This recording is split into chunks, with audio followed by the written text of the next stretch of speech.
Ito morning, sir. naman po si Butch Bartolome. Butch Bartolome, my sensei, my business mentor.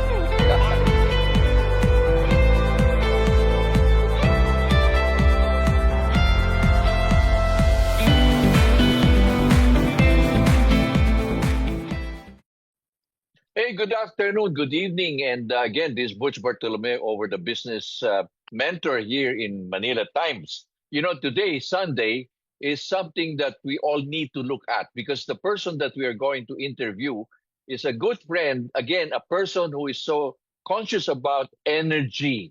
Why should we look at energy? Why should we look at alternative energy?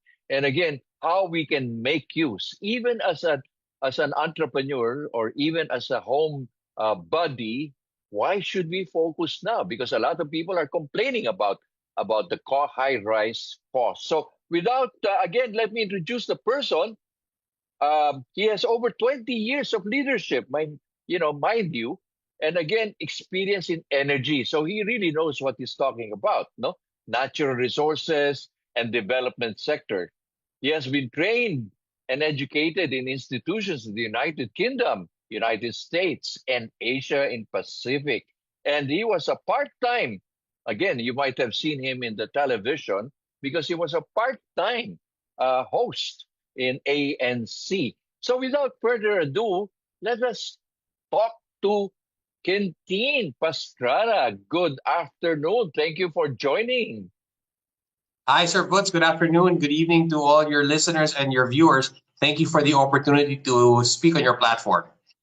Yes, yes. So let's talk about the importance of energy because years ago, when we are talking about especially the company that you've been trying to promote, the We Energy, people are laughing. Why should I talk about energy when the electricity cost is so cheap? Is that really the true story now, Quintin? Well, as a leader once said, you have to believe in your own experience. And to tell you the truth, a lot of people are getting a sticker shock in terms of their electricity bills every month if they just relied on the grid, right? If they just rely on your distribution utility, whether it be Meralco, Batalec, Davao Light and Power, San Fernando Light and Power.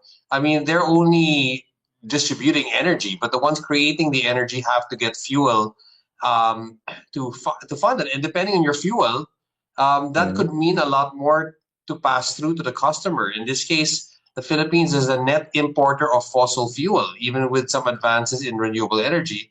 We still get majority of our fuel from conventional fossil fuels, which are prone to political risk. So, if, for example, this tragedy with the with the Middle East, and then of course there's the risk and the other tragedy in Ukraine and tensions in the South China Sea, West Philippine Sea area with Taiwan and the Philippines and Japan.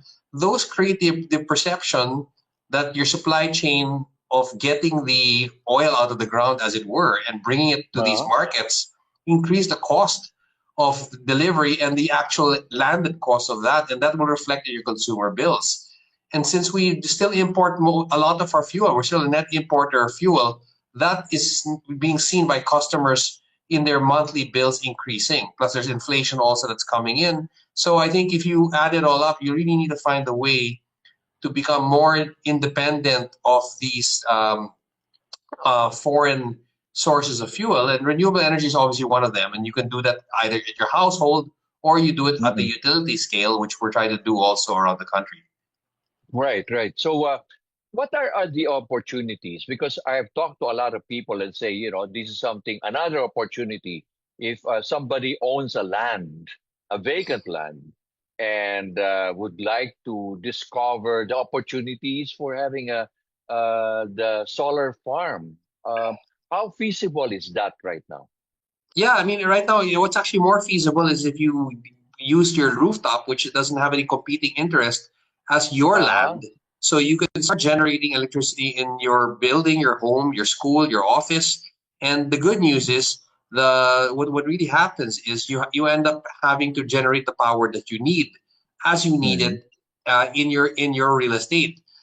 So that is the first step. No, I know you see that already also in your home yourself, Sir Butz, and Yeah, yeah, it's yeah. important to look at the cost implications of that, and then you start thinking, okay, if I want to do it as a business, The first step you have to do is find a way to negotiate what they call a power purchase or power sales agreement. If you Hmm. have the institution or like organizational capacity, which is a corporation that has a track record to work, let's say for with a Meralco or a Batelec or a Paleco or these cooperatives, and you're able to sign an agreement with them. That's your first step. If they have a demand, which they usually do, and either you go for a bidding, which they usually offer, that's Hmm. the opportunity to sign an agreement with them. Now, the good news Hmm. is because of this new law, this renewable energy law, is that there's an opportunity to put more renewable in a grid. Like for example, in Palawan, they need, and all these grids have to have at least 30% of their electricity, or a third, like say close to 35% of their Hmm. electricity coming from renewables by 2030. And that's already 5 years away. And it only takes a few Correct. years, it takes a lot, many years to build a power plant and get the permit. So there's a ripe opportunity where the law mandates all these remote areas to have at least 30%. Now, the Hmm. good news So is if there's yeah, none, then yeah. you can bid for that. You could be if you're able to get a deal with the cooperative, you can now sell power to the cooperative, and they will buy your power, and they will buy it at a certain price and a certain volumes. And that's your next step, apart from doing it in your house or your own properties. Right. So that's an opportunity. I mean, if you have an idle land and you're not planning anything, then it might be. But I've seen that you really came out with even a town in Palawan where you even powered up that town used to be dark and you really provided the light. Tell us about it. Yeah, thank you very much. And in that case, that's what we call a microgrid, where we act like the distribution utility and the power generation and the transmission company at the same time. So, Sir Uh-huh. Butch, what's important now is now technology allows you to do all three and integrate all three: the generation, transmission, and distribution. And Mm. effectively, you're doing that on behalf of, again, the cooperative, which is a very important stakeholder. Now, many Mm. cooperatives, as noble as they are, have a technical difficulty of getting the most remote areas. And Right. there's obviously a financial requirement to do that. So companies like ourselves, we're not that big, but we have the technology and the expertise and the people. We come in and we bid for that under a new microgrid law, which is passed in 2023. Mm. And once you have that, if you win the bid, you're able to create a microgrid so that you can create, transmit, and sell that power within that area that has no electricity, and that's Ah, that's at least for 15 to 20 years. yeah, So right, with right. that So 15 to 20 year thing, you'll be able to make a lot of money, help that's people, good. and grow the market. That's right. But there are now schools that I've seen wherein they came up with the solar panel on the roof, and it really became very economical. Even shopping malls are now turning into solar power. Their Absolutely. rooftops. Right. Yes, sir, but I mean, it's really important to know that again, your best use, highest and best use of your rooftop is to catch the God-given rays of sun and put it in. So you've seen malls, in our case, the schools. We've Yeah. done Colegio San Agustin, two campuses already. We've done FEU. We've already done the St. Louis University School. All of the St. Louis University campuses are now Hmm. solarized, and they save close to 50% of the institution's bills, while at the same time aligning with their mission and vision of Laudato Si, and also taking care of the environment. So I think that's a very nice way of combining both the ecological, spiritual goals and the economic goals of saving your OPEX, which is very important Right. for a school, so that they can put more money in scholarships, healthier food, more teachers, salaries, Mm. and better curriculum. Right. But the common myth of people is that their apprehension to come up with, like, if you have a house, and they always say, "Oh, that's expensive. Why should I put a solar panel on my roof?" And sometimes they get a very poor advice from Mm. people who are not professionals. So what should somebody watching us should consider now uh, before they make a decision? Like, the type of solar panel, the type of supplier, the kind of support that they will be getting. Um, what will be the guideline? That's a great question, and it really is at the heart of a consumer revolution right now. The consumer now has a lot of information and choices because it's a very competitive sector now. So there are Mm. probably about 100 companies out there that you have to sift through. But the Uh-huh. key thing to them, and we're not in the household sector, so we don't have a conflict of Mm. interest in saying this. In the household sector, there are many firms out there, so you have to look at their track record, how many houses have they solarized, get their feedback, Mm.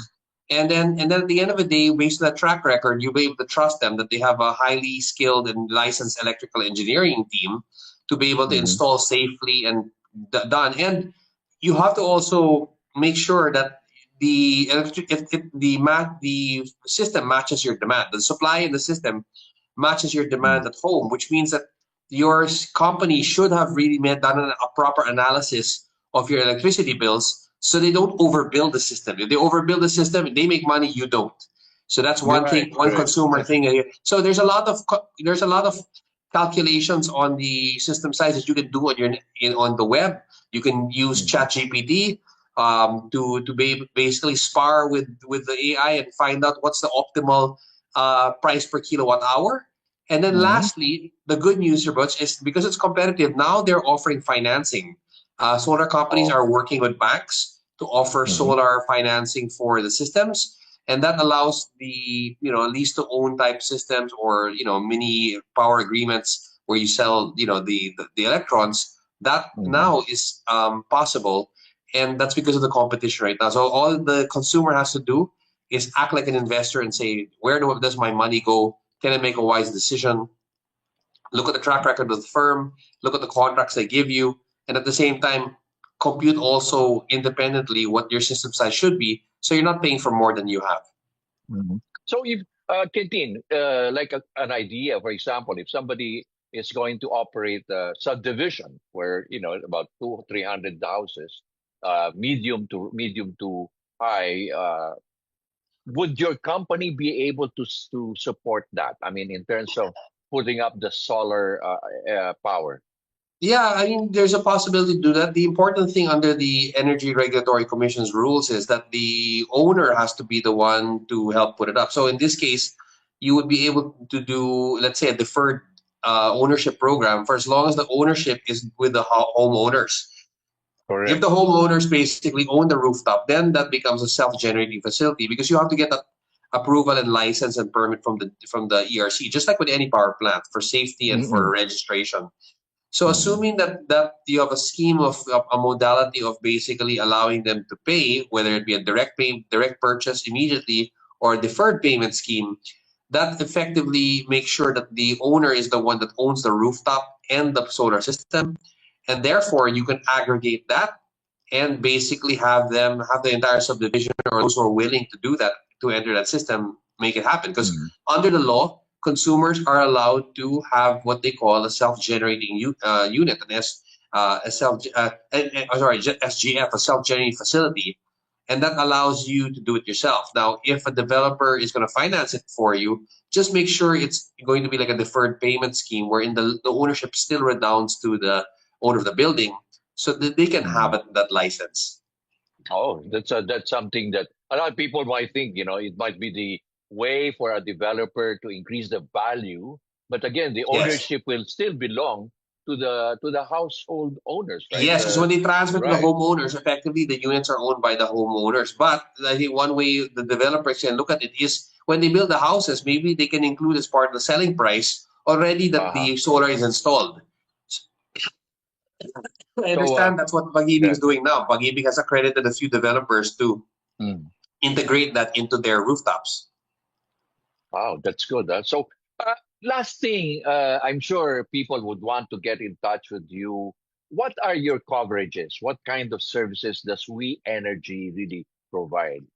Yeah, thank you very much. I mean, well, we definitely are doing commercial industrial rooftop space. So, we were happy to work with CDO Food Sphere, Bounty Agro with their tolling partners. Colegio San Agustin, FEU. You know, we have Japanese chocolate factories in Singapore. We have ESSEC Business School also, which is like the famed business school in Europe, now in Singapore. So we work with them. We work with a Dutch chip maker and now a toy manufacturer in Indonesia. So we're a very regional company. We do commercial Mhm. industrial rooftop space. So if you have a business and you want to save up to 50% or more of your bills, we're happy to work with you on that. Now, that's for the owners. We also do microgrids, which is rural electrification. So we'll work with the government to identify goals so it can meet the administration's targets of 100% energization by 2028 or by within the decade. Because Sir Butch, I mean, you'll be saddened by the fact that over 1.5 million households in the Philippines still don't have access to electricity. So that's around 10 million Wow. people. And that means that there's still a lot of Filipinos that don't have this resource, and we have to be able to provide it to them. So we do that as well. So we're happy to do that and small power plants. Yeah. So, in other words, if municipalities or LGUs would want to get in touch and they can work out with you and really light up some communities, because sometimes, communities are affecting a lot of, especially the children. If they don't have enough light, don't expect them to study well, right? I mean, Yeah, Sir the Butch, thank you very consequence, much. right? Yeah, thank you very Right. much for bringing it. And just to be brief about this, we in the 5 years we've been operating a microgrid in Puerto Princesa near the underground river community, one barangay there. We of around 600 plus households and hotels. The entire area is we're working with them. We've seen the crime rate go down by 68%. We've Oh, seen the mortality rate go down to close because and the education rate go up to 92%. The electricity allows people to stay safe. They yeah. are allowed to have vaccine storage and walk in, ER services because of the electricity. Kids can study at night with the internet and with lights. So you can look at the multiplier effect of the SDGs already with that intervention, and we're happy to do that. And that will benefit the Philippines once we have more of that. Right, right. And one thing notable is that the former governor, Chavit Singson, I was told that he powered up the entire public market in Narvacan, no? And Yeah, that's a lot of rooftop space. That's great. I mean, that's a lot of rooftop space, and obviously that will because the markets are not open on the whole night. It's mostly during the day, so a lot of exactly. their demand will be taken care of. Yeah. Yeah, and the vendors, the tenants, they're happy because they're not paying a hefty amount for electricity, So it's a win-win scenario that we're having right now, Yeah, right? it is, and like I said, it's now affordable because companies are now offering financing, and if you treat it as an investor, your return on investment, you're able to get your payback between 3 to 5 years. It's a good investment, and these panels, if you buy the right ones, as Uh-huh. long as they're tier one classification, that means they're the ones with the performance warranty of up to 25 years. You will get an internal rate of return of over 20%, 20 to 30%, which is a great investment, and your Exactly. ROI between 3 to 5 years. Treat it as an Uh, investment also, wherein your generation will offset the utility bill, and you will get the savings every year. exactly. But people are asking, do they still need the battery for the evening? I mean, because there are people saying, no, you cannot, don't use battery because it might be expensive. Just use during the day. Where do we stand? What advice would you recommend? That's another good question. I think the issue there is a question of the numbers. If you're in a Uh, stable grid, like for example in NCR where you have the Meralco franchise, they're mm, fairly stable and fairly advanced. So at the end of the day, you may not need it because the batteries provide reliability when the grid is not good. But if the grid is good, you now have to compare yourself. Is the extra increment of battery costing less than mm, what I'm buying from the grid? And if it's still expensive, then you do cost benefit, and then you postpone that decision until later on when batteries are cheaper. And at the end of the day, they will be over time. Technology and Moore's law and innovation will allow you to do that over time. So I guess it's just a wait and see. But if you're in the area, like for example, in certain areas like Palawan or northern Cebu, where in the islands there's no electricity in some of the islands, you will need a battery as we're doing with the microgrids because you need to store that sunlight and are able to produce it in the evening. And then you can also use wind or other sources, especially where you're closer to the provinces. Wow. So, wow, what you're giving now is really a big insights. Okay, I'm sure a lot of our viewers here in Manila Times are now saying, "Wow, you should really think about, tapping the alternative energy, right?" I mean, because as you said, every day, every month is already a stress seeing your bill, especially the bar graph. That's one thing I Yeah, don't you'll want to see that watch. it's fairly obvious, and especially if you have an auto debit, you're gonna see that come out of your account, and you know you can't save as many households and companies also do. Right, right, right. But again, people were laughing at me years ago and say, why put up a solar panel? I said, I'm trying to save, but now who's And you looking? did. Who's talking, right? Yeah, Because they, I they're really laughing at us save a too, and lot. they were laughing at us too. But now you know exactly who's laughing now, right? Yeah. Anyway, Quintin, thank you very much. And where can they find you? In LinkedIn, in social Yeah, media, sir, boss. I mean, the you know, we, yeah. yeah, sir, boss. Thank you very much. So on my page where I always talk about energy, I'm on Quintin Pastrana in Instagram. Same with Facebook, Quintin Jose Pastrana in Facebook. But our company website, definitely www.weenergyglobal.com. And then Mhm. we're also on LinkedIn, and I'm also on LinkedIn. So I'm happy to connect and share, the benefits of renewables. Yeah, and by the way, you're talking to somebody who is fond of rowing. Rowing, sometimes I see him in the Pasig rowing, right? Are you still doing that, Quintin? Yeah, in fact, I did it this morning, so it was a great experience. And Uh-huh. thankfully, the administration is also cleaning up the river. So now the residents and even the recreational users of boats and other water sports are now benefiting from that. Right. So what is this the Manila Boat House that I Yeah, the Manila see in Boat Club, the your? oldest sporting club in the country. So we're happy to be part of that revival. And the club itself is going through a revival because more people are getting to the sport and they're more conscious about the environment, especially in the urban setting. Yeah, plus the fact that our Pasig River is getting cleaner, hopefully, and people are Slowly but surely. conscious. Yes. Conscious. Anyway, I won't take much of your time. It's a Sunday canteen, and again, more power to your more power, as I say, more alternative power to We Energy. And again, Yeah. hopefully, people are really reminded.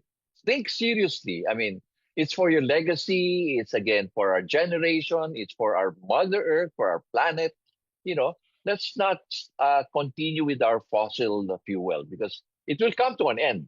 I'm sure. I'm sure it's going to come to an end. And again, people will be quarreling for that piece of fuel, right? And we don't want the country to be the last one to be benefiting from that fuel because when people start getting more fuel, our prices of electricity will go up, right? And even, for example, now electric vehicle, right now it's coming to play, right?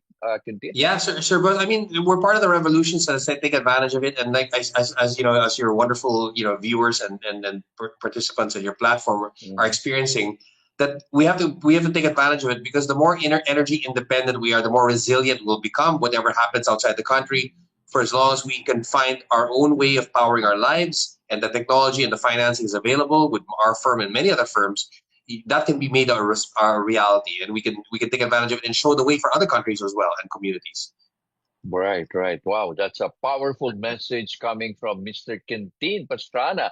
Okay, thank you very much, Christine, and again, keep us in touch of all the updates. Huh? Thank you Okay, so much. More power to you and your listeners, and have a thank wonderful you, Sunday. Take care. thank you. Bye Bye bye. bye. Uy, yan. Ito Thank you, naman sir. po si Butch Bartolome. Butch, Bartolome, my sensei, my business mentor.